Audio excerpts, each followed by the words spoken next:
Good afternoon again, everyone, and welcome to today's webinar session on tariffs, trade, volatility, and what that means for farmers navigating today's economic pressures. This discussion is actually a follow-up to our previous webinar in May, which covered the impacts of rising tariffs. And today, our guest speaker, Mr. Quintin Gray, will review updates on current tariff changes and their implications compared to what we discussed previously. My name is Patrice Lazard, Freedmen Heirs Foundation's Communications Coordinator, and I'll be hosting today's webinar. We also have Stephanie Silva, our Communications Associate, who will be manning the behind-the-scenes logistics for today's session. Now, before we get started, let's review a few quick housekeeping notes. Next slide, please. This webinar is being recorded and will be posted to the Freedmen Heirs website and our YouTube channel. As a reminder, attendees' cameras are off and microphones are muted. Now, the chat will be open for comments and brief reactions, and we also ask that you please use the Q&A button to submit your questions for our speaker. We'll also open the floor for questions after the presentation, and following the webinar, you'll be prompted to complete an anonymous post-webinar survey that will be shared at the end. Next slide, please.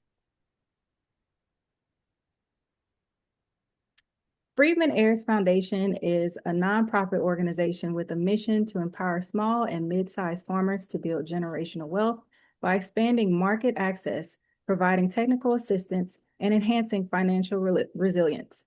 Through our programming, we envision a future where small and mid-sized farmers build enduring wealth and leave a powerful legacy for future generations.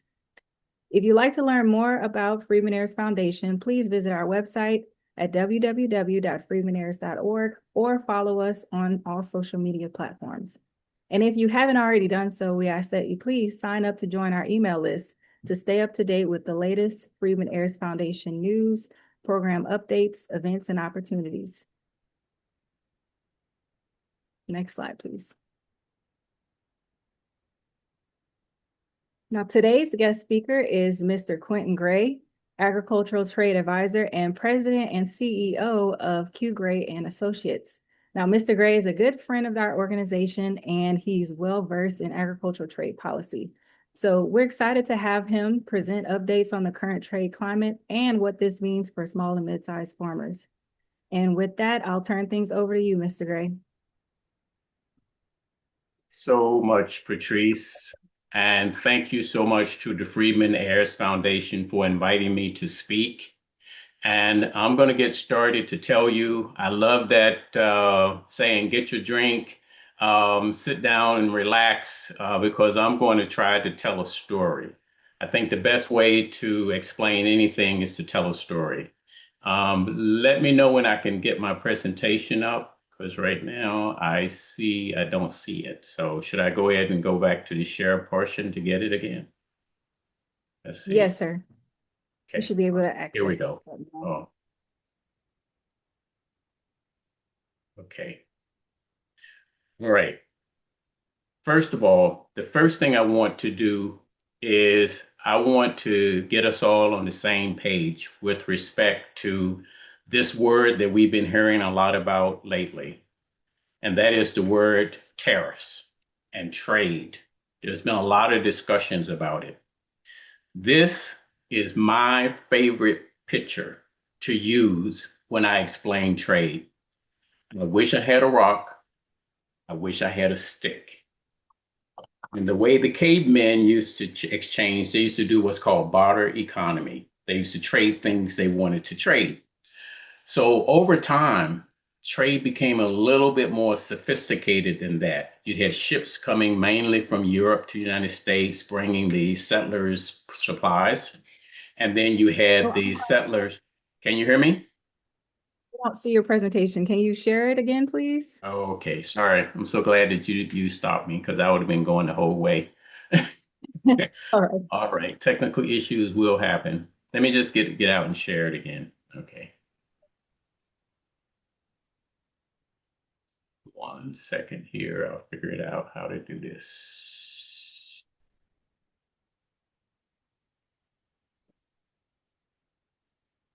All All right. Share my screen. Sorry, folks. This is what happens when technology starts going awry. So I'm gonna have to pull my whole presentation up again. All right, take your time. Yeah.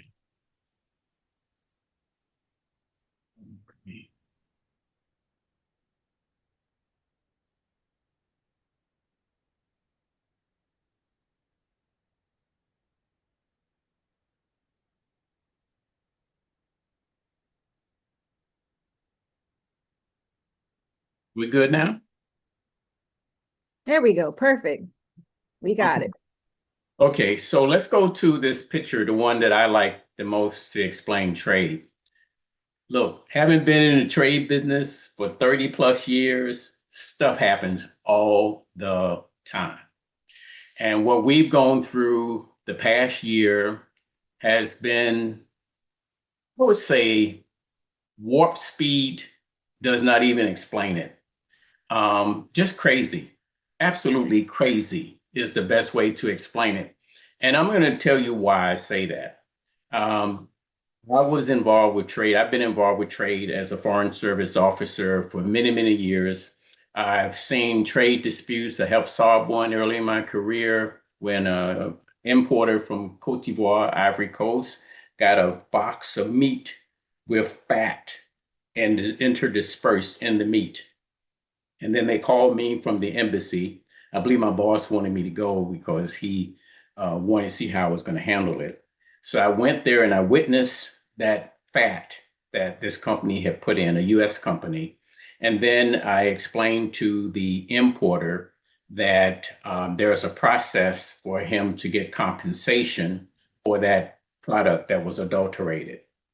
And so I started solving trade problems many years ago. And so normally, when we moved away from this basic trade of barter and the Europeans started exporting products to the United States, to settlers, and then the US started exporting tobacco and all the other products we had here in the United States to Europe, and that was like international trade. There was a point where tariffs were being collected on those products. So the US actually in the 1600s or whatever were collecting tariffs on product to finance the government. Now, mind you, I'm talking about 16, 1700s, not today we still have tariffs. But what we've seen recently has been an anomaly. It has been something that's just I just want to say it's just so unusual. And then you'll understand why in a second. So, under normal circumstances, countries get together and they negotiate trade agreements. They will have meetings. They have a series of meetings. This is from the what's called the General Agreement on Tariffs and Trade, called the GATT. And this was way back, and I can't remember the exact year, but you're talking 40s or 50s in that time frame. And so countries came together, governments came together and said, we are going to negotiate these agreements. And mind you, they were signing agreements.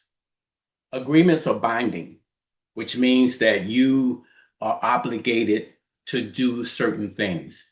It's not a what they call a trade deal, which I'll get into a little bit later.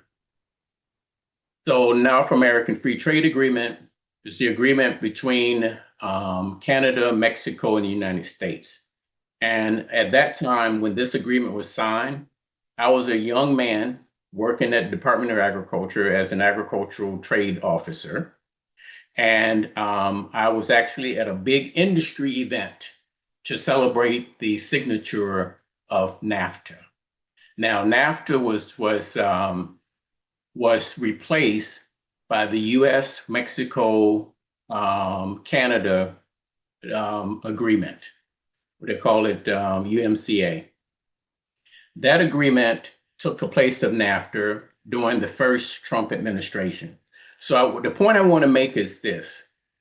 When there were trade tariffs set or trade disputes that one country had against another, they were negotiated through. There's a process for filing a complaint. There's a process for negotiating that trade agreement.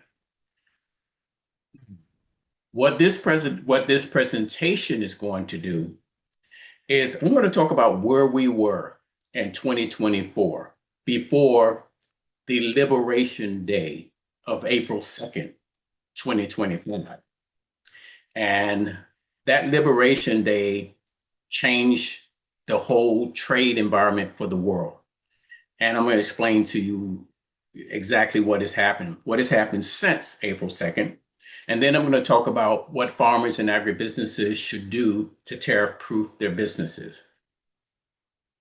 So before I do that, I want to talk about where were we in trade-wise in January 2025. And I'm going to take the US's four major trading partners. You have Canada, US trade. The US exported $349.4 billion worth of goods to Canada, and the US imported $412.7 billion. Let me just let those numbers sort of sink in as you drink your coffee or drink your tea. This is not a small amount of product. This is a major trading partner. Canadians fought with us in Afghanistan. They fought with us in wars. I mean, these are our blood brothers and sisters across the border in Canada. We trade a lot. So let's keep going. Mexico to the south of the United States.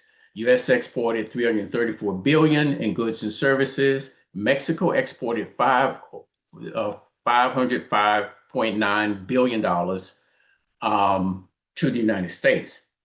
The US market is Mexico's top market, and I'm talking about all products, including food. The US is the top market for Mexico. So these are the volumes of trade that we've had with those countries. Now, you notice that with Canada and with Mexico, we have a trade deficit. So what? You're going to find out later what I think about that and what history has shown about that. So China, the US exports to China were 143.5 billion. And then the US imports from China, 438.9 billion. We have a huge trade deficit with China. This simply means they're exporting more to us than we're exporting to them. Now let's look at Europe. The European Union exported $370 billion worth of goods and services to the EU, and the EU exported $606 billion to the United States. Again, we have a deficit, a trade deficit with the European Union. So the point I want to make is this. This is a simple thing that a lot of folks are missing on this trade deal, on trade. Just because you run a trade deficit doesn't mean you're not making money, okay? Look at all the folks around the world who are involved with you trading wheat or you're trading corn, or you're trading apples, whatever you're trading. There's people in manufacturing. There are people in farmers who are involved in producing. You have transportation, logistics, shipping, distribution, inventory, packaging, warehousing. All these business entities are involved if you even trade a ton of anything, whether you're exporting it to overseas or whether you're importing it to the United States. So just a simple fact that we have a trade deficit, that does not mean that we don't have trade activity and that we're not profiting from that transaction. If you don't take anything else home, remember that one. I hope you take more than that home, though. Now, April the 2nd, I put down here a day that will live in infamy. That was a statement made by President Franklin Delano Roosevelt. And he was talking about, D-Day. But this day is the day that the world markets shook. Now let's go back down memory lane a little bit. Within 2 weeks of April the 2nd, the stock market lost some astronomical billions of dollars in value. Now it recovered. It did recover, but it lost billions in dollars. And the world, there were ships that were like in the middle of the ocean who had to redirect because it was no longer profitable for that shipment to continue, let's say to the United States. It had to be diverted to another country where it could become profitable again because of these tariffs. Then the thing that probably will go down in history as the most, I hate to use the word bizarre, was this. You guys probably don't remember this formula, even almost forgot it myself. This is the formula that the White House used to calculate the tariffs on countries. This is what they use. I'm just going to read a little bit. Trade balance. If U.S. exports are less than imports, the U.S. has a trade deficit, in which case the formula is applied.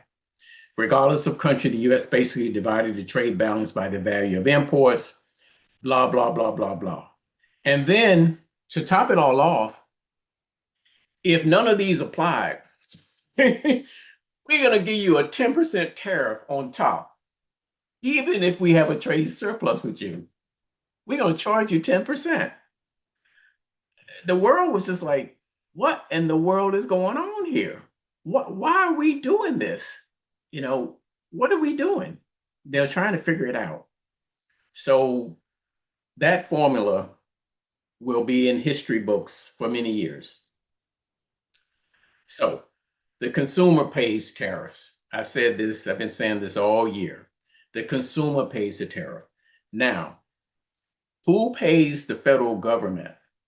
Because the administration is saying that it has collected all these billions and trillions of dollars, or at least billions, they claim, in tariff revenue. Now, when an importer imports cocoa or coffee or whatever, that importer is the one who's going to pay the federal government the tariff. So normally, under normal circumstances, that importer will charge or pass that cost down to the consumer. And the consumer will eat that cost. And there's increases in inflation. And we've seen inflation over time. I remember saying in April, March, I was saying that inflation is a funny animal. It's not going to just happen overnight. It is not something that just happens. It happens over time. So I'm going to use Walmart as the example, the number one retailer in America. What happened when they had to start paying more? Well, first thing they did was they stocked up. They stocked up on a lot of items in their warehouses. And so they said, well, these tariffs are coming. Let's buy everything we can. Just fill our warehouses up. And then they did not want to get on the bad side of this administration. So they said, we're going to eat some of the costs of these tariffs. We're not going to pass them on to the consumer as we normally do. We're going to eat them. Now, my good friends on this webinar, that time frame has gone. So Walmart and other retailers are saying, we're running out of our stock of what we bought in advance. And now we're going to have to start passing these costs on to consumers. So the inflation rate is at 2.7% right now. Economists say, and I claim to be one of them, say that they probably would have been about 2.2% if it had not been for the tariffs. So here we go. I would think the most frustrating part about the tariffs is not so much the tariffs alone. It's the reasons we get for the tariffs that have just been all over the board. We have, first, it was the trade deficits. Okay. US runs trade deficits all the time, and we have them almost, even now, we still have them. Fentanyl shipments to the United States. If you're going to Mexico about the fentanyl, no one would complain because that's where it comes from through China to Mexico and then to the United States. But Canada, the amount of fentanyl that crosses the border is basically you can carry it in a suitcase. It's not much at all. And it kills people, no doubt. But it's not the main reason for the tariffs. Everybody knows that now. Then we had a situation where the former Brazilian president, Bolsonaro, was trying to overthrow elections in his country. And so this administration said, we're going to penalize the Brazilians for bringing a lawsuit against the former president for trying to overthrow the election. I believe now he's in jail. So this administration put a 50% tariff on Brazil. That is a non-starter with trade. That's almost saying we're stopping trade with you. Then the countries taking advantage of the United States. That's like a general, that's like a stop all. Oh, all these countries are taking advantage of the United States because they're exporting more to us than we are to them. Blah, blah, blah, blah, blah. Look at Lesotho. Lesotho is a small country in Southern Africa, not far from South Africa, and they produce textiles, pants and jeans and things that they export to the United States. We put a tariff on them. Now, Lesotho would love to buy a Ford or would love to buy a Chevrolet, but they cannot afford to buy one. So there are countries that wouldn't mind buying from us if they had the money to do so, but they were exporting to us what they produce. And we put tariffs on them, Lesotho. I won't even talk about that island that has no people. Okay, so it was like all over the board. Now, everybody and their mama was thinking that last year the administration learned a lesson, but they were wrong.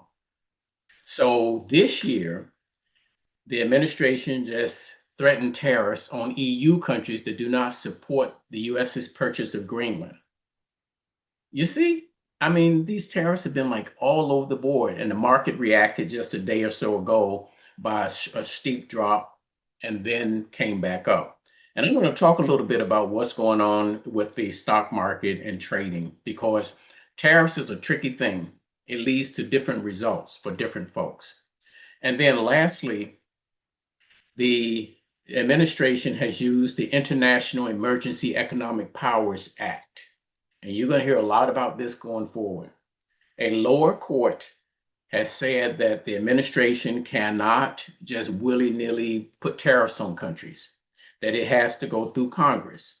But the authorization that the administration uses is called the International Emergency Economics Powers Act, meaning that it has declared a national emergency. So, in other words, it's saying everything we declare as an emergency is an emergency, so we can use this authorization. So the Supreme Court has been looking at this since late last year and is supposed to rule sometime in the coming weeks or months on what the powers the administration actually has to impose tariffs without congressional approval. I want to go back to this Ethiopia. Ethiopia is the birthplace of coffee, for those of you who didn't know that. I was fortunate enough in my foreign service career to live in Ethiopia for a few years. And this lady pouring this coffee in these cups, and they always serve the coffee with popcorn. I put this picture up here because I said, what's the example of tariffs more than looking at what went on with Ethiopia? Because Ethiopia, we don't produce coffee. We don't produce enough coffee in the United States. We might have a little bit in Hawaii, but we don't produce enough coffee to supply the demand. So when the Ethiopians and everybody else is shocked that they got assessed a 10% tariff. Now let's back a little bit. Prior to 2022, Ethiopian coffee was coming in duty free. And then there was some alleged human rights violations due to a civil conflict they were having in country. The US took them off of the African Growth and Opportunity Act, AGOA, took them out of it. So they had no longer had the duty free status of exporting to the United States. But then with the Liberation Day, they got assessed a 10% tariff rate on them. And so what impact did that have on Ethiopian coffee and coming to the United States? We import quite a bit from Ethiopia. Well, actually, it didn't have a big impact because we have put a 50% tariff on Brazil. Brazil is the biggest export producer, or the biggest producer of coffee for export. So actually the Ethiopians have done well in these circumstances. They probably have their coffee has gone up in value, and that is fine. They're doing fine. But it was a head scratcher for everybody to see the US imposing tariffs on Ethiopia and other countries like Lesotho and other countries where it just didn't make a lot of good sense. Now, what has happened since April the 2nd, Liberation Day? The good news, the stock market bounced back. And it's bounced back because of AI, artificial intelligence investments. Now, you probably say, oh my goodness, if we were human beings making these investment decisions, then we would be more reactive to all of this market disruption. A lot of the trading done on the stock market now is done through artificial intelligence. So you have two parts of artificial intelligence. You have the artificial intelligence of using the technology to make investments. Artificial intelligence can do more. They can figure out stuff a lot better than most of us can in terms of what a good investment is. Then the other thing is the physical infrastructure for artificial intelligence. And I'm in Northern Virginia, Washington, D.C. area, Northern Virginia area, and there are a lot of artificial intelligence facilities that are being built. These are mega information data hubs that are, whenever you use Chat GPT, is one of those places like that are actually doing the calculations. That's why you can come up with a beautiful report in like 2 seconds, or you can write a report and end up having all this information that comes up, and like it's almost like magic. Actually, it is pretty amazing. So the second impact, the stock market has been good. Your investment accounts have been, if you have pensions or you have retirement accounts, for the most part, they fared well. Actually, they fared well. I tell it the way it is. I don't sugarcoat it. I don't, I try not to come up with stuff. If I see something that happens positive, I'm not guaranteeing you it's going to stay like that in 2026. But in 2025, the market has been very strong. And the main reason is AI technology. Now, inflation has been creeping up. It's at 2.7%. And 2.7% is higher than what the Federal Reserve wants. The Federal Reserve wants 2%, but it's been creeping up. It's been steady around that 2.7, 2.8 range. Now, the administration, after April's big announcement, said that they were going to negotiate individual country agreements. So it said that the administration is going to have 70 trade agreements. And that's what they said in April. So how many trade agreements? Let me mind you, the US, Mexico, Canada agreement took 2 years to negotiate. How many agreements have they negotiated? 0 agreements. Let me let that sink in. 0 agreements. They have come up with about 8 trade deals, which are framework of an agreement. And the difference is they're not binding. So a country can come in and say, we're going to We're going to do this, we're going to do that. We're going to invest these monies into the US economy. We're going to buy this and we're going to do this. And then they can walk away and basically do nothing. And then there is no enforcement mechanism in place to force them to do so. Now, bad news. Bad, and the reason why we hear for the most part is the farmers are hurting. The farmers are hurting.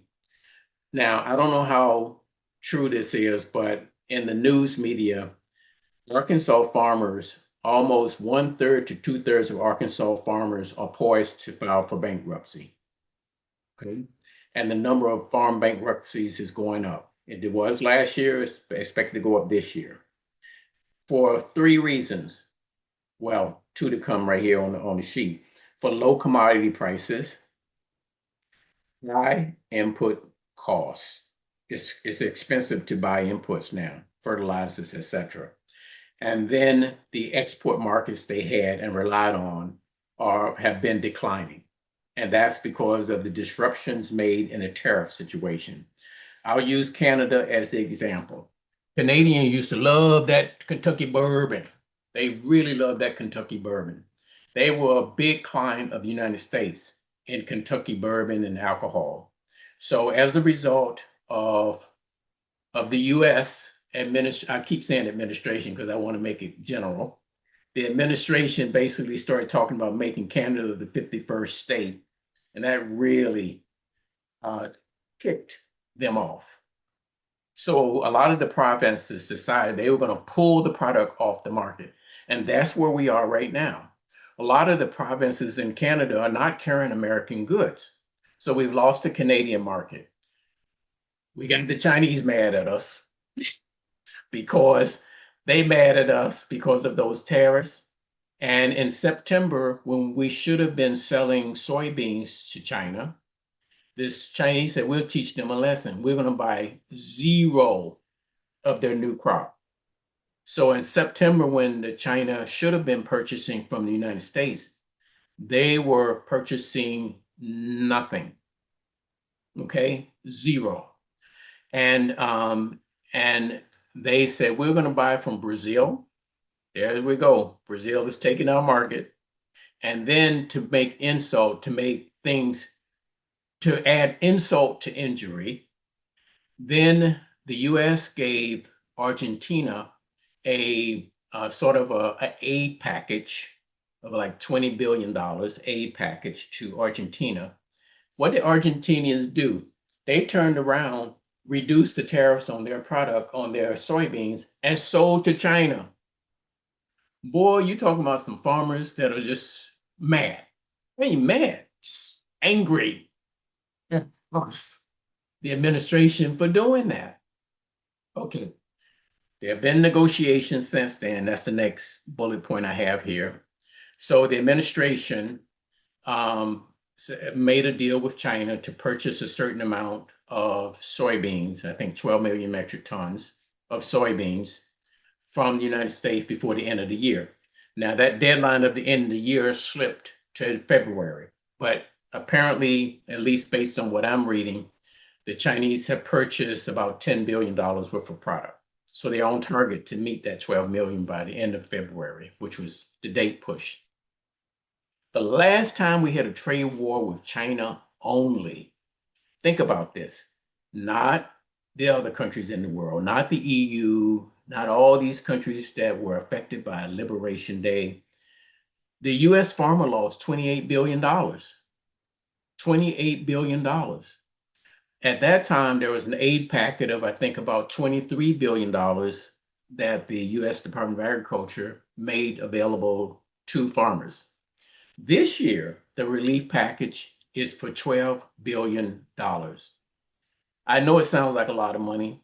And if I were getting 1 billion of, no, if I was getting a couple of million of that, I think I'd be pretty happy. But for the whole farming sector, 12 billion is not, it nowhere meets the need. 11 billion of that is for row crops, what we call wheat, soybean, corn, those commodities. 1 billion is for everything else, like cucumbers and tomatoes, etc. And then the USDA announced this program, and they literally gave days for farmers to get their paperwork in. The first payments are supposed to go out in February, and farmers have to make their decisions. They should be making the planning decisions right about now. So the farmers are like, what do we do? Where do we go? Is the situation with China going to improve?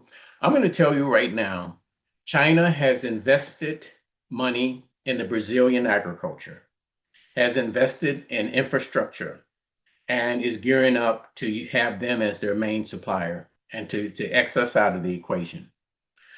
So that's where they're going. Last bullet point on what has happened is there's a thing called the Beige Book from the Federal Reserve, and it tracks economic conditions across much of the country, and is finding out that the tariffs are being paid by the consumer, as I have been saying since April the 2nd, that the consumer is going to pay. And now the Beige Book from the Federal Reserve is saying exactly that. So what has happened with grocery prices? Everybody talking about grocery prices. I just went to the grocery store right before coming here. So I'm going to tell you it wasn't cheap. I went to Costco, and then I went to a grocery store called Wegmans. So I'm real. And so ground beef has gone up about 12.9%. Apples, sugar and sweets are up. Alcoholic beverages, 4.6%. Price of eggs are going down and lettuce have gone down. Okay, there's some good things in there. Coffee's going up 18, 21%. And bananas are up about 7%. So it got so bad. The situation at the grocery store we call affordability, which is the new buzzword for everybody. So affordability had gotten so bad that the US administration decided to reduce the tariffs on things that we don't produce. Head scratcher. Why would you have put tariffs on stuff we don't produce in the first place? So the administration came in and said, we're cutting tariffs on 200 products, and they included beef in that. So as a beef producer, and it took you all this time to get a fair price for your product, what were you thinking when the US decreased tariffs on beef to increase the exports of beef to the United States? So, and the administration also talked about giving Argentina special permission to export beef to the United States. That roused some hairs and some feathers, as they say, because the beef industry say, wait a minute, what is going on here? Why on earth are we allowing Argentina beef to come in here and replace US producers and to make us get lower prices for our commodity? Okay, there's another story. Let's keep going. So major tariff related economic impacts. Jim Beam, as I talked about Kentucky, off the shelves from Canada and but Canada were the main purchasers of Jim Beam. And Tyson's Foods closed a plant in Nebraska, laid off 4,900 employees, and it has cut the beef processing capacity to 5%. This is a big deal. One of the biggest problems in the United States is that beef processing, what happens to the animal once we want to make steaks out of it, we call it processing to make it sound better. So the processing facilities, there are four major ones: GBS, Tyson's, and two others. They control almost the whole processing market in terms of processing animals. A farmer can produce cows, but have to wait a month or two to be able to bring it to market, just to have slaughter and bring it to market. So it's a big problem. It predates this administration. And the last administration tried to come up with some monies to help to lessen the severity of the problem, but it's still there. So with this plant closing, or these plants closing in Nebraska and Texas, what has happened is the beef processing capacity is decreased by 5%. That's huge. That is huge. So that means that farmers are going to, even if they can produce are going to have a hard time getting the animals processed. Consumer prices have been the core inflation is still staying around 2.6%. Um, and like the economists would say, it would have been about 2.2% without tariffs. Unemployment rate has climbed to 4.6%. And for young folk coming out of college right now, it's pretty tough. They're just, it's hard to find jobs. Um, I'm gonna talk a little bit more about that in a second. But I do want to mention manufacturing jobs. One of the main reasons why these tariffs were supposedly implemented. So manufacturing job employment is down 49,000 jobs from February last year to September. And other economic growth indicators concerning manufacturing has been sort of mixed. There have been a few positive things, a few negative things, but it's been a mixed bag. It's just the job growth has not occurred. At least this is, to be fair to everybody, 1 year in an administration is not long. So I'm not going to say that this, I'm not going to make a prognosis on what this is going to be 2 or 3 years down the road. So I want to talk a little bit about this K-shaped economy. K-shaped, because you're going to hear a whole lot of people talking about it as we go forward. Different strokes for different folks. Some of us remember what that stands for. But the point I'm trying to make is there are folks that are well off. There are people who are less well off. Wealthy folks invested in the stock market, have money to invest and spend. Boy, they've had a great year.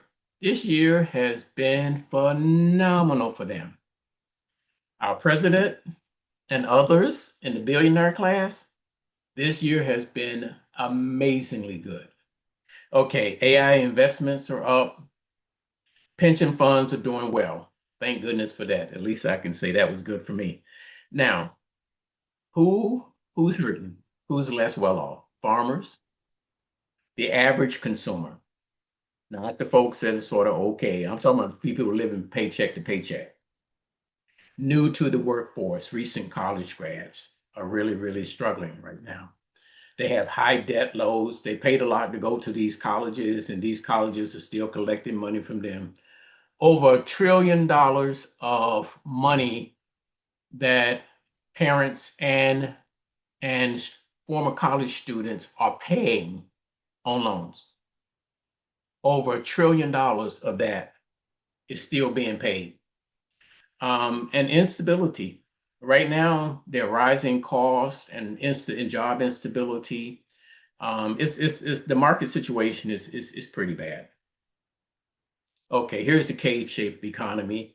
As you'll notice that, we went out of COVID, we got into like an economic recession period. Then after the recovery, technology, retail, sales, and software companies did okay. They're doing okay. Industries needing assistance like travel, entertainment, hospitality, food services. As you'll notice, those folks at the bottom half of this curve, the one that are at the bottom part of the K curve, is definitely those folks that include most of us. We're the folks who are in hospitality, entertainment, travel, food services, which is restaurants, et cetera, et cetera.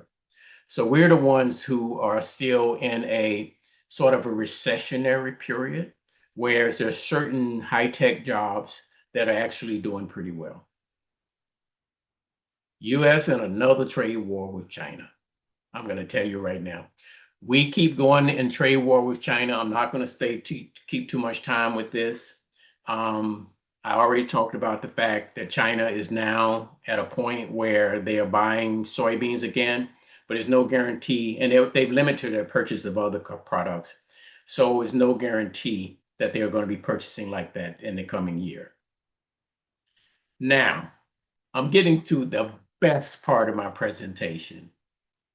What do you tell farmers and agribusinesses? You tell them it's time to be Scrooge. It's time, as one farmer put it, to sit on your wallet. Don't make any big financial expenditures because the environment is too uncertain for that. Keep track of USDA relief programs like that $12 billion program they just announced a few weeks ago. They're not going to tell you much. They're not even going to make a huge announcement. It's just going to come. And then the farming community, if you have a good information channel, will let you know. But you need to keep up with this yourself. You need to actually look at this yourself. Then try to diversify your operation. Look at community supported agriculture, meaning getting subscriptions for product. And you deliver a product for at a certain time for a client that pays a certain price. It's like that chart I have of two cavemen exchanging. You need to think like that. E-commerce, you need to have your products on the internet. Agro-tourism, I'm going to give some examples of that coming as to how you can make more money on your farming operation. First thing you need to do, and I know I said this before anybody ever listened to me, you need to make a financial accounting of what your economic situation is and financial situation is. You need to actually do some detailed work, know where your money's going, know when it's coming out. I was at the National Black Growers Council conference and a few months back, and one of the bankers talked about a client, a farmer, who had all his bills due. I'm just going to make up a date, April, and his money came in August. I'm just pulling it out of the sky. So, how would you make all your bills due at one date and all of your money's coming another date? So the simple solution was for him to go to his bankers and say, I get paid, this is what I do, I get paid certain amount of time of the month. Can I get my due date to be due during that time? It's simple things. So now's the time to do a financial accounting, and don't play with this, because as one other banker at the conference talked about, your financial records and your ability to present your financial records is an indication of your business operations viability. So you really have to pay attention to this. The Tenney Group, they don't pay me 1 cent, but I know that they do accounting work. They've helped so many farmers, especially Black and brown farmers, to get their accounting house in order. And I just love how they present themselves. That it's they do a great service to farmers and small businesses. And then Farmers Click is an online platform that actually you can put your products online and get purchases online by going through Farmers Click. They don't pay me anything either, but I publicize them because I know of their work and I know how hard they are working to help farmers and to help small businesses. Now, Seven Springs Vineyard. I heard the father talk about this operation. Um, maybe for some of the siblings, some of the siblings' kids, he's the grandfather, but he's the patriarch of the family. And he talked about how he had a vision to have his farm in North Carolina become a destination place for activities. So they started organizing festivals, concerts, galas, weddings, etc. And then they put lodging on the farm. And then to make things real good, they invited their neighbors to be part of the business in terms of giving them certain little, so everybody was getting paid. So you weren't going to get complaints from folks when you're living out in the country and everybody in the country in the area is benefiting. They have they bring in bands, they bring in groups even come from overseas that will pay for the whole thing to have a time in the United States and relax, etc. Um, yeah, I mean, look them up. They actually, I told them I was going to use them as an example, and they sent me this. They are, I love what they said. Our number one priority is to make certain we have security. So they are very security conscious from the very beginning. And then they talked about how they don't want to reinvent the wheel. They want to, there's like, you've heard of people on White Day, everybody comes dressed in white. And he said they do white, they don't reinvent, or they have a Valentine Day event, or they have other kinds of events. So they don't want to reinvent the wheel. Similarly, there's Marcellus Farms in Brandywine, Maryland. They do the same thing. They have a facility, beautiful housing there, like little small apartments. They have churches that rent out their place. They have a place for eating. They're building new facilities on the farm, and they are making farming agri. It's called agrotourism, and they're making it work. That's me on a hot day at a farm that's about 20, 30 minutes outside of Washington, D.C. And the farm is a sunflower seed farm. They charge, I want to say, I can't remember the exact amount, maybe $19 per person to go on the farm. And with that money, you can pick about 3 or 4 sunflowers. And then if you pick more, they will count them at the end. You'll pay a surcharge for the extra ones you pick. But it's a good outing. You go out there, you drive there, they have like a little truck that you ride on, and they'll drop you off in the field, and you can stay out there all you want to, as long as you want to. And you go out there and it's nice and fresh. You see the sunflowers, you pick your sunflowers. Think how you can turn your farming operation, and then once you finish, you jump back on the trailer that does like a loop, comes back, and you go to a place where they have all these honeys and other products that they produce on the farm for sale, and they're making money. I mean, they had a lot of folk there today. I was there. And so it's you got to really think about ways you can diversify your operation. Now, I've already said, make certain you keep track of USDA programs, because USDA is coming up with new programs all the time. They know they have a job to do, and they know farmers are hurting. So they're going to be coming up with all kinds of programs in the near future that you have to pay attention to.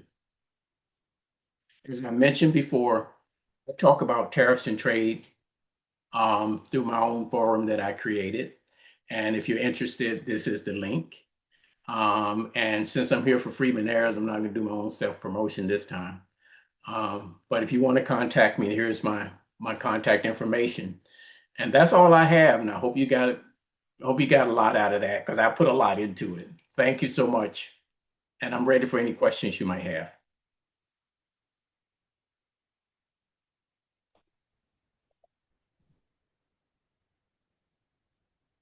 All right, thank you, Mr. Gray, for that presentation. We'll now open the floor for questions. I see we do have one in the chat, Mr. Gray, so I'm going to go ahead and read it off to you now. It says, how do we support our U.S. farmers through these chaotic times besides buying locally? Wow.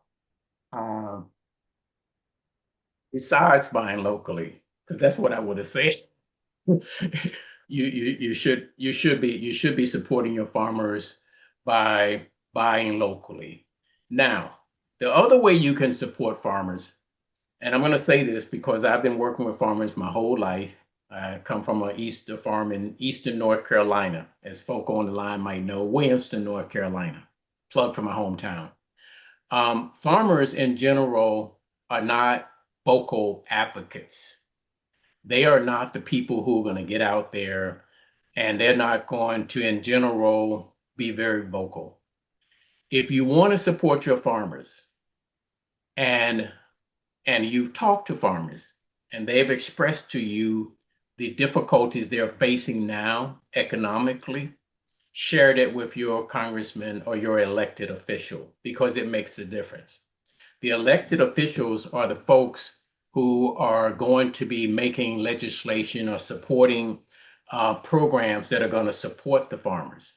So I would say purchase local farmers' products, number one.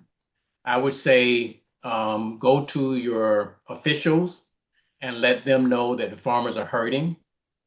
And then I want to make a special appeal to folks who want to support Black and brown farmers.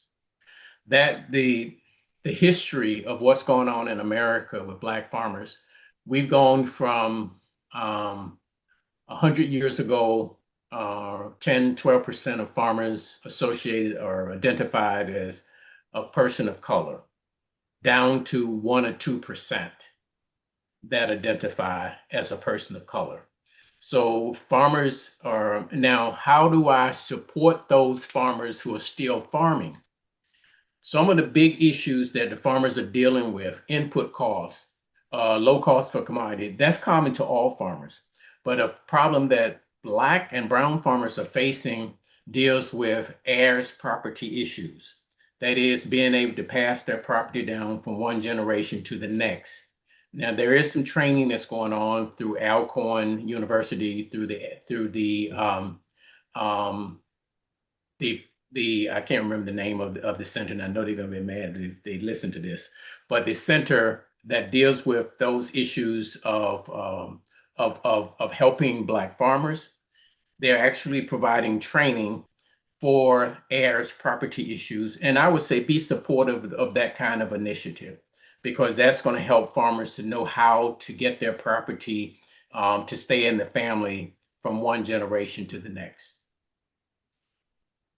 Thank you. That's a great question. All righty. We're nearing our the end of our time here, Mr. Gray, but I have one more question that I want to ask you before we close out the session. So, with everything that you said, how do tariffs interact with other pressures farmers are facing right now, such as interest rates and labor shortages, or even difficulty obtaining operating loans? Wow. I tell you, when you guys give a question, you sort of load it up, don't you? Um, the labor shortage is real. Um, I'm going to be very blunt here. A lot of agriculture in America was being harvested with illegal immigrant labor. This is a fact. I was doing a presentation some time ago, and I put up a slide of a job announcement that was made in North Carolina, trying to get workers to work in, let's say, tobacco field. It could have been anything. They got native born, I mean, US born, like less than 10%. Everybody else was from somewhere else originally, and they just can't find the labor. They just can't find it. So labor is a big issue. Then, bringing in people under these HB1 or HB2, the visas where you can bring in workers, temporary workers. The whole process is so cumbersome. And then the cost associated, they have to pay the laborers coming from Mexico, for example, more than what they would pay a laborer that is from the US. So that becomes a non-starter. Labor is a huge, huge issue for farmers. Input costs are also a big issue that farmers are facing. Tariffs is a direct influencer of input costs. Let me give you an example. Farmers they need phosphate. And guess what country is the main supplier of US, 80% of US phosphate? Canada. Okay? Canada. And Canada is not happy with us these days. Okay, and they put tariffs on the phosphate. That's number one. That's another thing. And guess where fertilizers, a lot of the fertilizers come from? Believe it or not, Saudi Arabia. I was the agriculture trade officer in Saudi Arabia, and I didn't learn that until I got here. That Saudi Arabia is a big producer of fertilizer. Nobody's quite happy with us these days for putting on tariffs. So farmers having to pay more. Lastly, and no, not lastly, next to last, let's think about the equipment that's coming in from overseas. A lot of the equipment for small farmers are coming from overseas. They're being imported. Now, of course, the tariffs are going up on them too. So that means you have to pay more for a small piece of equipment. Now, let's get to the loans. I used to be years ago, my first job out of college was as a loan officer credit analyst for a bank. So I'm pretty familiar with this area.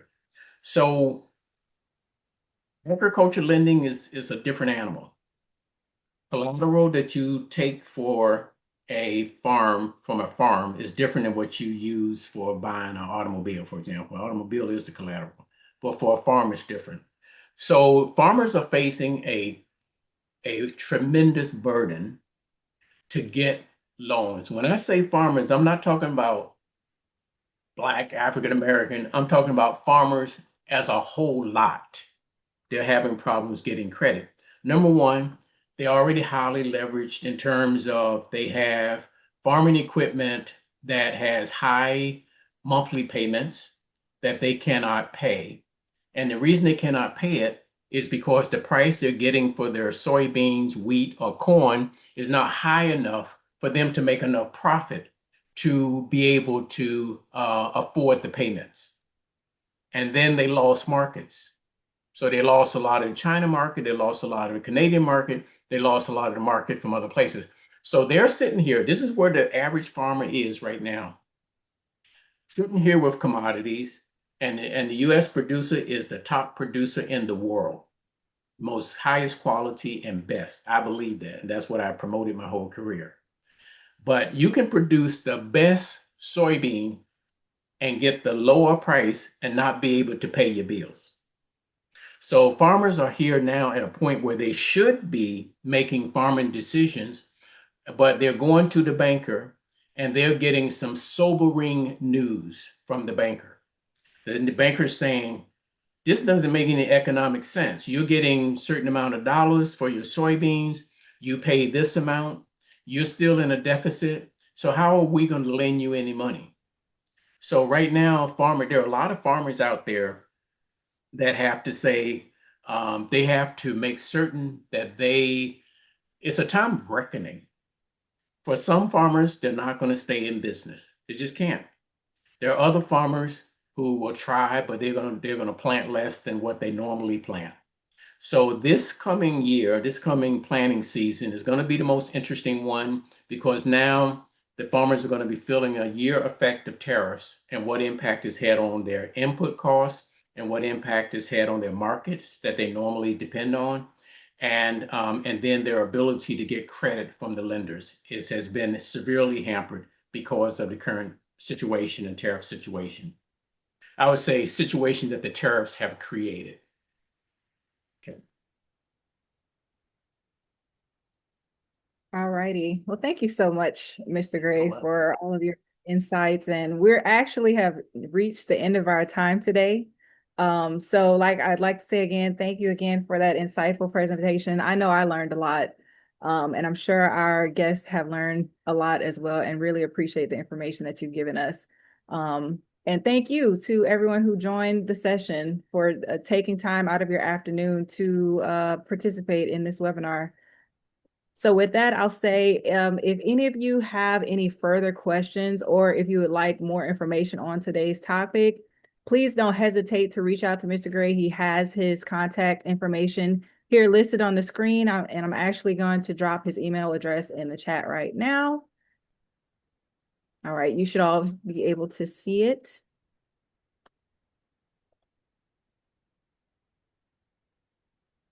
All right. And as a reminder, we will be sending up a follow-up email with a recording of this session to all registered participants. And another note, as you exit the webinar, you'll be prompted to complete a short anonymous post-webinar survey. This feedback is greatly appreciated and it helps us improve our future sessions. So with that, thank you again, Mr. Gray, for your time. And be sure everyone to stay connected with us for future webinars and updates, and we look forward to having you with us again soon. So thank you again and enjoy the rest of your day. Thank you, Mr. Gray. Take care, everybody. Take care. Bye-bye.